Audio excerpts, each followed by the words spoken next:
सही समय का इंतजार।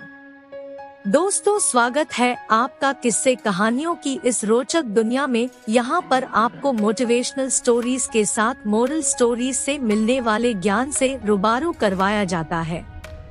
यहाँ हम आपके लिए ऐसी मोटिवेशनल स्टोरीज लेकर आते हैं जिसे पढ़ने से आपके जीवन में न सिर्फ एक सकारात्मक बदलाव आता है, बल्कि आप अपनी जिंदगी में वो सब कुछ हासिल कर पाते हो जिनकी आपने कल्पना की थी।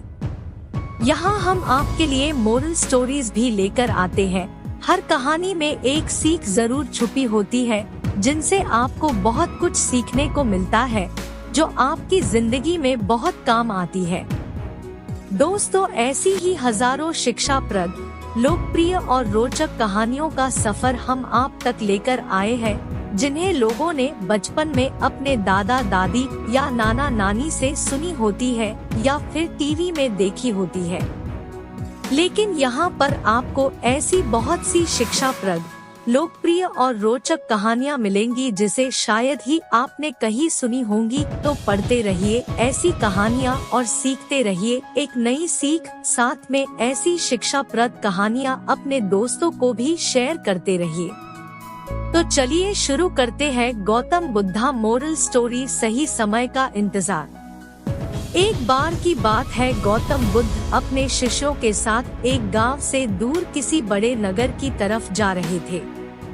गर्मी के दिन थे और रास्ता भी बहुत लंबा था। गौतम बुद्ध अपने शिष्यों सहित बहुत देर से चल रहे थे, जिस वजह से उन्हें बहुत प्यास लगती है। वहाँ से कुछ ही दूरी पर बरगद के वृक्ष की एक घनी छांव थी। सभी लोग उस वृक्ष के पास पहुँच जाते हैं। महात्मा बुद्ध अपने शिष्यों सहित वृक्ष की घनी छाया के नीचे विश्राम करने लगते हैं। बहुत देर से चलने की वजह से सभी का गला प्यास से सूख रहा था। यह बात बुद्ध जानते थे। बुद्ध ने अपने एक शिष्य को कहा, आप इस बरगद की छाया से 20 कदम दूर जाकर बरगद की 2 बार परिक्रमा करके वापस आओ। शिष्य वैसा ही करता है जैसा बुद्ध ने बताया। परिक्रमा के बाद जब शिष्य महात्मा बुद्ध के पास आया तो बुद्ध बोले कि क्या आपको किसी ठंडी हवा का अनुभव हुआ था? शिष्य बोला, हाँ महात्मा बुद्ध, उस उत्तर दिशा की तरफ से मुझे कुछ ठंडी हवा की अनुभव हुआ था। शिष्य की यह बात सुन महात्मा बुद्ध शिष्य से तुरंत बोले कि उसी दिशा में चले जाओ, जरूर वहाँ से कुछ ही दूर पर एक तालाब अवश्य मिलेगा। उस तालाब से सबके लिए पानी ले आओ। शिष्य उसी दिशा में जब कुछ दूर जाता है तो वहाँ सच में एक तालाब होता है। तालाब देख शिष्य बहुत प्रसन्न होता है और तालाब के निकट जाकर जैसे ही तालाब से पानी भरने वाला होता है, तभी शिष्य की नजर वहां दूर तालाब में कपड़े धो रही कुछ स्त्रियों पर जाती है।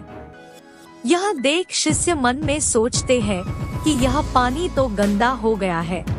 लेकिन जब शिष्य ध्यान से तालाब के पानी को देखते हैं कि अभी भी तालाब का कुछ पानी साफ है, इतने में 2 बैलगाड़ी जोर से तालाब के किनारे से होती हुई निकल जाती है।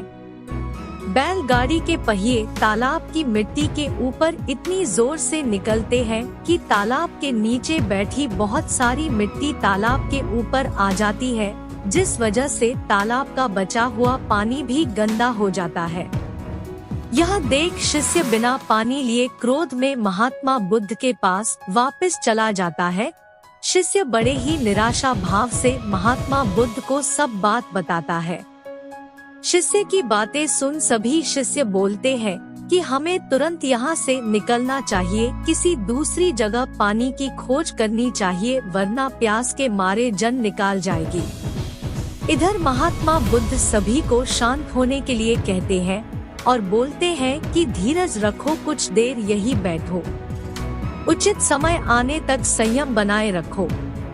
सभी महात्मा बुद्ध की बात सुनकर शांत हो जाते हैं और वहीं बैठ जाते हैं। कुछ समय बीत जाने के बाद महात्मा बुद्ध फिर से अपने शिष्य को उसी तालाब से पानी लाने के लिए कहते हैं। शिष्य बिना कोई सवाल किए उसी तालाब से पानी लेने के लिए फिर से चला जाता है। तालाब की हालत देख शिष्य को यकीन नहीं होता। तालाब का पानी पूरी तरह से साफ होता है। यह देख शिष्य बहुत खुश होता है और पानी भरकर महात्मा बुद्ध के पास जाता है। सभी पानी पीकर अपनी प्यास बुझते हैं, लेकिन अभी भी सबके मन में ये एक सवाल था कि आखिर यह चमत्कार हुआ कैसे। तालाब का सब पानी तो गंदा था। उन्हें लगा कि जरूर ये बुद्ध की शक्ति है। इनमें एक शिष्य ने यह सवाल महात्मा बुद्ध से पूछ ही लिया कि यह चमत्कार आपने कैसे किया। शिष्य का जवाब देते हुए महात्मा बुद्ध बोले कि यह कोई चमत्कार नहीं, यह आपके सब्र का फल है। यह फल है आपके सब्र बनाए रखते हुए उचित समय के इंतजार का। जितनी देर हम सब लोगों ने सब्र किया, उतनी देर तक तालाब के पानी के ऊपर तैर रहे सभी गंदे तत्व और मिट्टी तालाब के पानी के नीचे बैठ रहे थे।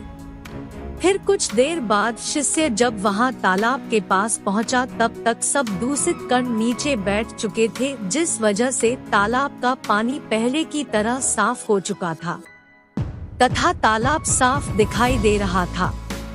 यदि उस समय आप लोगों ने सब्र न किया होता, धैर्य न रखा होता, तो आप सब इतनी गर्मी में पानी की खोज में प्यासे रहकर शायद अब तक मृत्यु को प्राप्त हो गए होते। क्योंकि यहाँ से अगला कोई तालाब है या नहीं, और होगा भी तो क्या उसका पानी साफ होगा या नहीं। इन सब कारणों से आप कभी प्यास न बुझा पाते और प्यास से मर जाते। फिर इतना बोलने के बाद महात्मा बुद्ध शिष्यों को एक सीख देते हुए कहते हैं कि जैसी स्थिति हम लोगों के समक्ष आज आई है, वैसी ही स्थिति और मुश्किल दौर जिंदगी के हर मोड़ पर आएंगे। तब उस समय भी आपको ऐसे ही संयम बनाए रखना होगा और अपने विवेक से काम लेते हुए ही आपको एक उचित फैसले के साथ सही नतीजे पर पहुंचना होगा।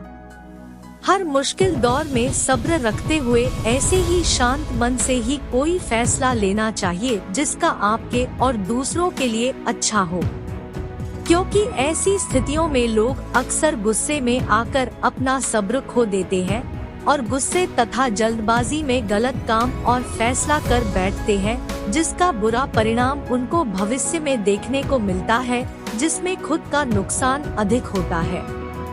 कुछ परिस्थितियां जीवन में ऐसी होती है जहां हमें सब्र बनाए रखते हुए उचित समय का इंतजार करना होता है, लेकिन लोग अक्सर यहीं पर अपना सब्र खो देते हैं और उचित समय आने का इंतजार नहीं करते, जिस वजह से उनको आगे चलकर दुख और मुश्किलों का सामना करना पड़ता है।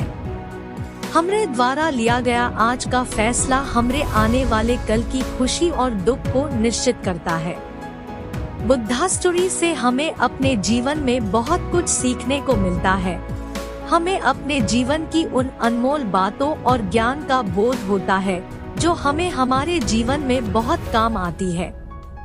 अक्सर इंसान जिंदगी में आने वाली परेशानियों के बारे सुनकर बहुत परेशान हो जाता है, तो ऐसे में हमें ऐसी बुद्धा स्टोरी से बहुत कुछ ज्ञानवर्धक बातें सीखने को मिलती है जो जीवन की मुश्किलों का सामना करने की ताकत देती है। यह बुद्धा स्टोरीज इंसान के मन में एक सकारात्मक ऊर्जा का संचार करती है, जो मन में बनने वाली नकारात्मक ऊर्जा को खत्म कर इंसान को सही राह की तरफ अग्रसर करती है।